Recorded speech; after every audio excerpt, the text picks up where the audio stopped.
Criada pelo jornalista e escritor Ulysses Campbell, Tremembé, A Prisão dos Famosos é a nova minissérie da Prime Video, que chegou como minissérie, mas eu tô sentindo que eles querem fazer ela se tornar série. E hoje eu vou falar minha opinião sobre essa série, abordar alguns pontos que surgiram no pós-série, então algumas polêmicas que surgiram. Quero falar sobre tudo e um pouco mais nesse vídeo, então fica comigo pra gente conversar um pouco mais de Tremembé. Mas antes, não esquece de se inscrever aqui no canal pra próximos conteúdos, me contar nos comentários o que vocês acharam da série e se vocês esperam uma segunda temporada. Comenta tudo aí. Bom, uma coisa que me incomodou em Tremembé inicialmente foi a falta de cronologia de alguns fatos. Então, eu senti um pouco de falta deles colocarem as datas na tela pra gente saber quando aconteceu coisa X, quando aconteceu coisa Y, e pra gente se ambientar um pouco melhor, principalmente o público que é um pouco mais leigo e não conhece todos os fatos, entender o que eles estão vendo e acompanhar meio que essa cronologia. E eu senti que a série peca um pouco nisso. Tanto que surgiu muitos debates sobre a Suzane von Richthofen ser presa antes da Elise Matsunaga, mas ela só ter chegado ali em Tremembé depois da Elise, já tá ali com aquela relação com o Sandrão. Então acaba que esse conflito aí é uma coisa que o próprio Ulysses Campbell trouxe no seu Instagram e no TikTok, que a Suzane ficou ali reclusa há muito tempo e ela só entrou ali pra prisão de Tremembé junto com as outras detentas na época que a Elise já tava com uma relação formada com o Sandrão. Então ele acabou tendo que explicar isso, coisa que já deveria estar na série para as pessoas não terem essa confusão na hora de assistir. Então realmente a série pecou um pouquinho nisso, que foi nessa ordem cronológica dos fatos e em explicar um pouco melhor algumas coisas. E por falar na Sandrão, a gente vê que ela matou ali o filho da vizinha dela de apenas 14 anos, porque ela queria o resgate ali, que essa mãe dele pagasse um resgate. Ela se fez de inocente, ajudando a mãe ali a negociar com os bandidos, sendo que ela era parte do trio de bandidos que sequestrou o menino, né, e tinha um de menor nesse trio. Aí ela pediu 40 mil pra mãe, a mãe só podia dar 3 mil, e aí rolou todo o bafafá em torno desse caso, e no final, quando ela recebeu o dinheiro, ela ainda tirou no menino, tanto que o Sandrão só foi preso porque um dos jovens acabou denunciando ele depois de ser pego, e aí Sandrão se tornou uma das líderes ali, né, de Tremembé, da cela feminina, e consecutivamente depois criou toda aquela relação com a Elise Matsunaga e a Suzane von Richthofen. E assim, é muito doido pensar que a história da Suzane já foi trabalhada nos filmes lá que a Carla Dias interpretou ela, e aquele corte do filme é muito específico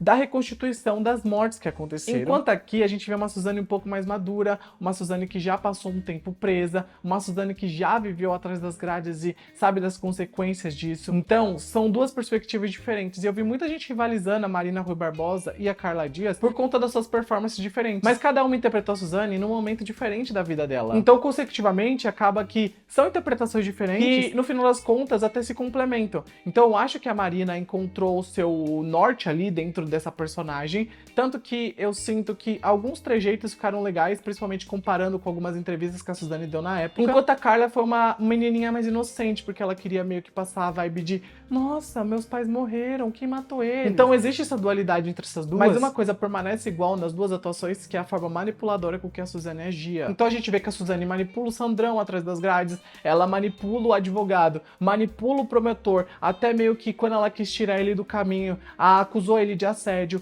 ela meio que manipula todo mundo que ela pode. Até a Poliana aqui na série, que na verdade na vida real chama Luciana Oberg, ela tem uma história muito pesada, a gente já falou disso, mas ela foi manipulada porque a Suzane precisava de um endereço fixo pra sair nas saidinhas ali, né, da prisão, e aí ela encontrou uma oportunidade de se aproximar do irmão da Poliana pra assim ele dar o endereço pra ela conseguir fazer as saidinhas dela. Então assim, Suzane von Richthofen é muito ardilosa. E eu gosto de como a Marina Rui Barbosa imprime isso e também como a série transforma ela na grande vilã aqui. Porque vamos ser sinceros, ao mesmo tempo que ela é a protagonista, até porque a série começa com ela e desenvolve muito mais ela do que qualquer outro personagem, a gente também vê ela como uma vilã, porque ela sempre tá manipulando os outros, ela sempre tá tentando passar por cima dos outros.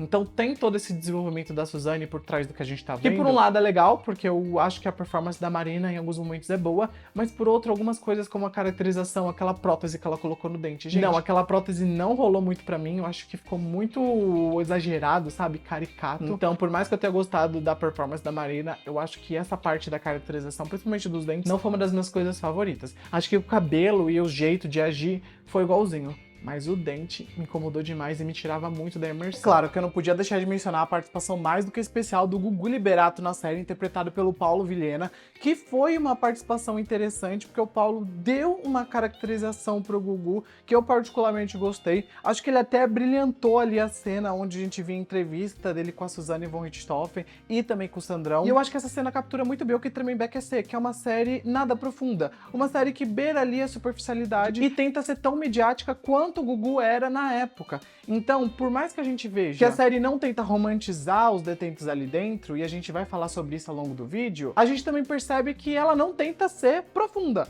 Ela fica sempre na beirada, assim como o Gugu fazia, tentando só trazer essas polêmicas pro público se sentir incluído na conversa, e a série faz exatamente isso, mostrando que o público pode ser mais inteligente do que os personagens representados aqui na série, porque a gente vê que os diálogos são tão superficiais que a gente se sente mais inteligente do que tudo isso que a gente tá vendo. E antes de eu falar da Elise Matsunaga, que eu acho importante eu comentar, eu quero falar sobre a Poliana, que, gente, é uma história muito bizarra, porque a Poliana basicamente foi presa porque ela gravou as irmãs de 3 anos dela sendo abusadas pelo amante dela. Que na verdade formava um trisal com ela e o marido, e esse marido, no caso, trabalhava numa academia de boxe, onde esse outro cara, que era o amante, era o aluno. Então assim, os 3 se uniram pra abusar das irmãzinhas pequenas da Luciana.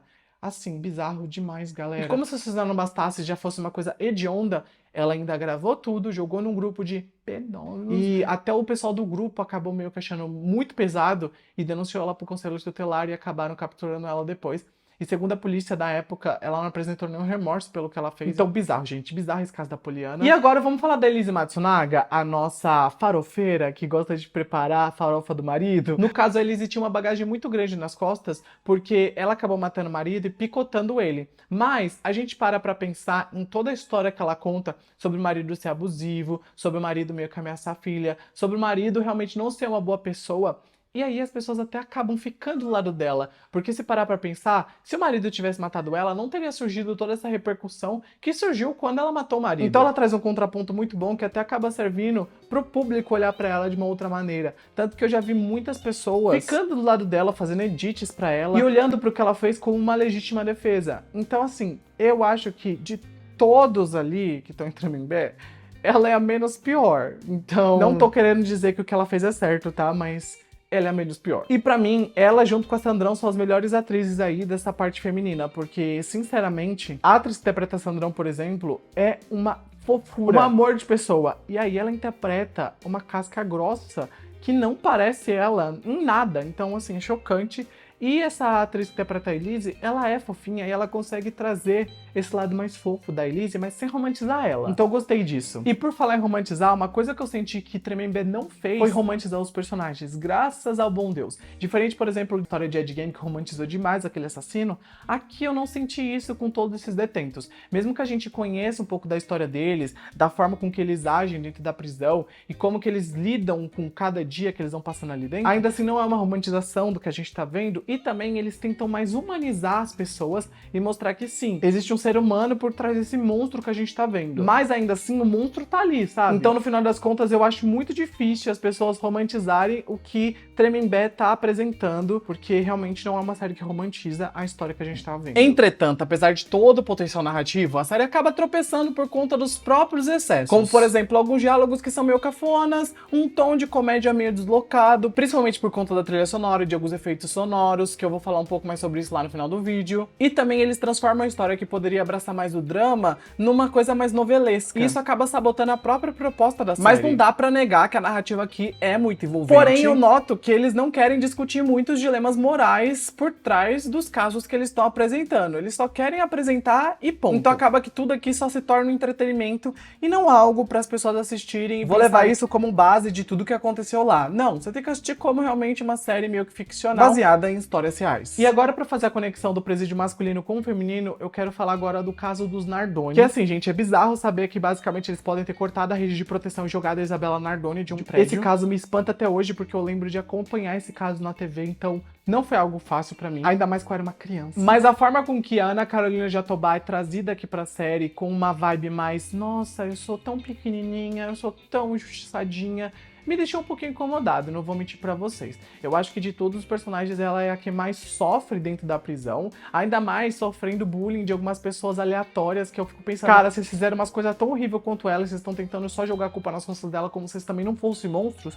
Então assim, eu fiquei com um pouco dessa visão enquanto eu tava assistindo, que a série tava tentando meio que fazer uma dualidade na personagem da Ana Carolina, onde a gente não sabe se ela é ou não culpada, mas ela é amiguinha dentro da prisão. Achei interessante ver a amizade dela com a Suzane, ainda mais porque eu acho que a Suzane tava ali manipulando ela aos poucos e ela nem tava percebendo. Só que assim, toda a história desse casal, né, do Alexandre e dela, é uma história onde eu fico intrigado, porque eles negam até hoje que eles não foram culpados de jogar a menina dali, que alguém invadiu a casa deles e fez isso. E manter uma história assim por tantos anos me faz pensar se tem inconsistência nesse caso, se pode ter sido outra pessoa. Até porque a Bianca Comparato me falou numa entrevista, que aliás tá lá no meu Instagram, depois vejam, que ela viu alguns inquéritos que saíram que trazem essa outra visão do caso. Então a gente tem outra visão pra ser abordada, mas a série não teve espaço pra trazer isso.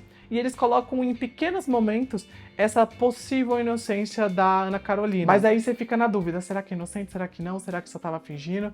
Então assim, eu gosto da dualidade da personagem, mas eu acho que foi muito superficial para um caso muito impactante pro Brasil. Então foi um ponto fraco da série. Mas não foi um ponto fraco por causa dos atores, foi muito mais pelo enredo. Porque Bianca Comparato, diva maravilhosa, gente. Essa mulher entrega sempre em qualquer trabalho que ela faz. E o ator que interpretou o Alexandre Nardoni, nossa, caracterização 10 de 10. E ele também é um amor de pessoa na vida real. E ele interpreta um personagem que você olha e vê um peso no olhar dele, que é muito diferente do ator, que é muito leve. Nossa, eu entrevistei o ator e eu fiquei chocado, porque ele tem uma leveza no olhar. Então, gostei da forma com que esses dois atuaram e interpretaram esse casal, que pode ou não ter sido culpado. Fica essa dúvida aí no ar. E agora que a gente tá no presídio masculino, vamos falar do Roger, gente. Aquele médico lento, aquele velho cacudo que me fez passar raiva. Porque, ó, você tem um personagem que me fez passar raiva aqui, foi esse velhote. Que pediu pra fraudarem o laudo médico dele pra ele conseguir sair da prisão. E aí depois o jornalista acabou lançando um livro. Esse livro acabou sendo usado como prova pra jogar ele de volta na prisão. Então, assim, reviravolta atrás de reviravolta. E quando eu vi que esse velho se ferrou, eu fiquei... glória a Deus. Porque assim, pra quem não sabe, né, tá explicado na série, tem até um episódio que fala sobre isso. Esse velho foi o cara responsável por abusar de mais de 100 mulheres na clínica de fertilidade dele. Ele era um médico que falava que ia fazer ali inseminação artificial e inseminava com o próprio pau. Então assim, caralho. Nossa, eu fiquei indignado quando eu vi isso. Indignado demais. Tem que ser muito baixo pra fazer isso, sabe? Dopar uma mulher e abusar dela. Nossa. Ai, eu fico pensando o que isso passa na cabeça de certas pessoas. Mas novamente, eu só preciso elogiar o ator. O ator entrega muito. Ele conseguiu me deixar revoltado, conseguiu me deixar ansioso em alguns momentos e conseguiu me deixar aliviado quando ele foi preso. Então, assim, o elenco dessa série tá fantástico. E eu gostei muito que a série traz um recorte muito específico da vida de cada uma dessas pessoas, né? Ao mesmo tempo que eles tentam trazer a cada começo de episódio a dramatização das principais mortes que levaram ali os personagens principais até Tremembé, ainda assim eles conseguem mostrar como que eles lidam com toda a pressão de viver dentro dessa cadeia e também mostrar um paralelo muito diferente do que eu esperava sobre a prisão feminina de Tremembé versus o lado masculino, onde a prisão feminina eu acho que é muito mais competitiva e cheia de intrigas e problemas e caos, enquanto a prisão masculina é muito mais de boa. Tem uma intriguinha ou outra, mas na dramatização da série eu acho que é muito discrepante as duas prisões. O lado feminino é muito mais problemático do que o lado masculino. Eu até fiquei um pouco assustado com isso. Tanto que o enredo dos irmãos Cravinhos foi o que mais me impressionou, porque eu não sabia o que acontecia com o Christian Cravinhos. Mas antes de falar do Christian, eu só queria trazer que o Daniel foi o personagem mais desinteressante dessa série. Ele não teve nenhum enredo relevante, a não ser pegar aquela menina que era filha ali de uma das funcionárias da prisão. Mas ó, enredo chato, enredo zero à esquerda. Então assim, é um personagem que se você me perguntar o que aconteceu com o enredo dele, eu não sei te responder. Porque, tipo, o enredo dele eu piscava, acabava. Então foi um personagem muito desinteressante. Enquanto, por exemplo, no filme da Carla Dias, sabe? O Léo Bittencourt tinha uma presença, aqui em Tremembé parece que ele ficava só na dele. E aí quando aparecia uma coisinha ou outra, ele ajudava o irmão dele. Ou ele fazia uma coisinha ali e aqui. Mas ó, personagem assim que é esquecível. Agora o Christian Cravinhos, galera. Esse daí viveu a prisão. Principalmente quando ele conhece o Lucas lá dentro, que na vida real chama Duda. E aí o Duda é meio que a putinha do Christian na prisão. E é engraçado que o próprio Christian acabou ficando puto da vida aqui do lado de fora. Que é tudo mentira que a série representou. Que nada daquilo aconteceu. Eu acho que ele não queria falar que ele usou calcinha igual apareceu na série. Mas o Ulysses Campbell, que é o criador da série, foi lá contestar tudo que ele falou, mostrou a calcinha que ele usou na prisão e ele ficou sem chão, eu acho, depois disso, porque, nossa, imagina ser exposto como mentiroso e que usou a calcinha e ver a calcinha que você usou. Complicado. Mas a relação que ele teve com o Duda dentro da prisão, aparentemente, não durou muito. Foi algo, tipo, meio casual, mas numa saidinha eles acabaram se encontrando. E o Christian já era casado do lado de fora, né? Ele tinha uma mulher esperando por ele. Porém, do lado de dentro, ele tinha a Dudinha dele. E foi interessante ver esse enredo, porque eu não conhecia esse lado do Christian. Então, assim, foi um enredo que, na minha visão, trouxe mais sobre o personagem, trouxe mais sobre essa pessoa na vida real. Diferente, por exemplo, do Daniel, que não agregou em nada. E só pra finalizar aqui os comentários de Tremembé, eu preciso dizer que a trilha sonora foi terrível, o pior crime que essa série cometeu. Puta que pariu, que trilha sonora ruim. A pessoa que escolheu a trilha sonora deveria ir pra Tremembé, porque, olha, merece prisão essa pessoa. Era uma música pior que a outra. Assim, é uma série baseada numa história real, que tem um peso grande, mas que eu acho que tem que ter leveza. Só que a leveza que eles trouxeram aqui era uma leveza farofa. Parecia que eu tava vendo uma novela da Record às vezes. Porque tinha músicas temas para situações específicas. Então era sexo que aparecia, aí tocava Vida Louca do Grelo. Gente, que música ruim. A música já é ruim na vida real. E aí ver na série foi pior ainda. E aí quando uma mulher ia fazer uma maldade, tocava Perigosa. E aí uma hora tocou Corpo Sensual da Pablo Vittar. E aí tocou Monsters, que era uma música que eu não conhecia, que eu gostei, aliás, eu pus na minha playlist, mas isso não é o caso. Tocou Monsters na saidinha ali dos presidiários. E eu fiquei, galera, o que vocês estão fazendo aqui? Então assim, trilha sonora não foi o ponto forte dessa série. Na verdade, foi um ponto fraquíssimo. Muito ruim. E pra finalizar esse vídeo, eu só queria trazer o ponto de que eu sinto que pode ter uma segunda temporada de Tremembé, até porque as histórias desses presidiários não acabaram no final, né? Porque a gente vê que a cena final é a Suzane von Richthofen levando uma paulada na cabeça e caindo no chão e o sangue dela escorrendo. Quem deu essa paulada? Não sei. Foi Sandrão? Não foi? Eu acho que não, porque Sandrão não tava mais na prisão. Então, assim, quem foi que deu essa paulada? Mas fica em aberto pra eles fazerem uma segunda temporada e, quem sabe, abordarem mais pontos aí da vida desses presidiários. Até porque tem a Suzane indo pra faculdade, coisa que eles podem abordar. Também tem a Elisa Matsunaga saindo da prisão, coisa que eles também podem abordar. E tem muitos outros detentos em Tremembé que fizeram coisas muito piores do que o que a gente vê. É que o que a gente vê virou muito midiático, então é realmente o que o público amaria. Mas numa segunda temporada, se eles quiserem abrir um leque pra outros presidiários e fazer o nosso esquadrão suicida aí, brasileiro, ainda mais profundo em torno de outros detentos, eu acho que eles têm total oportunidade disso. E eu assistiria. Gostaria muito de ver o caso da Poliana sendo dramatizado. Gostaria muito de ver o caso da Poliana sendo abordado e também as consequências disso, porque eu não sei muito sobre o que aconteceu com ela, o que aconteceu ali com os parceiros dela, né, o amante e o marido. Fica muito em aberto esses casos, porque a gente não tem inquéritos públicos pra gente ir procurar. Mas eu gostaria que o Ulisses fosse atrás e criasse uma segunda temporada abordando o que aconteceu com esses monstros que a gente vê na série, que não tem tanto desenvolvimento. A Gal, por exemplo, é uma outra personagem que aparece aqui e poderia ter mais desenvolvimento. Então, assim, tem muitos personagens interessantes pra eles desenvolverem. E agora vai depender da audiência e da Prime Video pra renovarem ou não essa série. Mas eu quero saber de vocês, o que vocês acham? Vocês gostam de Tremembé? Gostariam de ver uma segunda temporada? Quem deu a paulada na Suzane? Coloca tudo nos comentários e me conta se vocês concordam com toda essa minha opinião doida que eu dei sobre a série. Eu fico por aqui, beijo e tchau!